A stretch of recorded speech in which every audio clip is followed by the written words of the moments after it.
వాక్యంతో మీ ముందుకు వస్తున్న మీ సత్యోతమును. యెషయా గ్రంథము 3వ అధ్యాయము 9 నుండి 14వ వచనం వరకు. వారి ముఖలక్షణమే వారి మీద సాక్ష్యం ఇచ్చును. తమ పాపమును మరుగు చేయక సొదొమ వారి వలె దాన్ని బయలుపరచుదురు. తమకు తామే వారు కీడు చేసుకుని ఉన్నారు.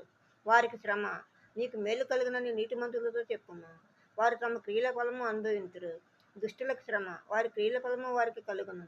నా ప్రజల విషయమై నేనేమందును? బాలురు వారిని బాధ పెట్టుచున్నారు, స్త్రీలు వారిని ఏలుచున్నారు.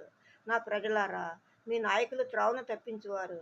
వారు నీ త్రోవల జాడలను చెరిపివేయుదురు. యెహోవా వాదించుటకు నిలువబడి ఉన్నాడు, జనములను విమర్శించుటకు లేచి ఉన్నాడు. యెహోవా తన జనుల పెద్దలను వారి అధిపతులను విమర్శింపవచ్చున్నాడు. మీరే ద్రాక్షల తోటను తినివేసితిరి. మీరు దోచుకున్న దరిద్రుల సొమ్ము మీ ఎండ్లలోనే ఉన్నది. ఆమేన్.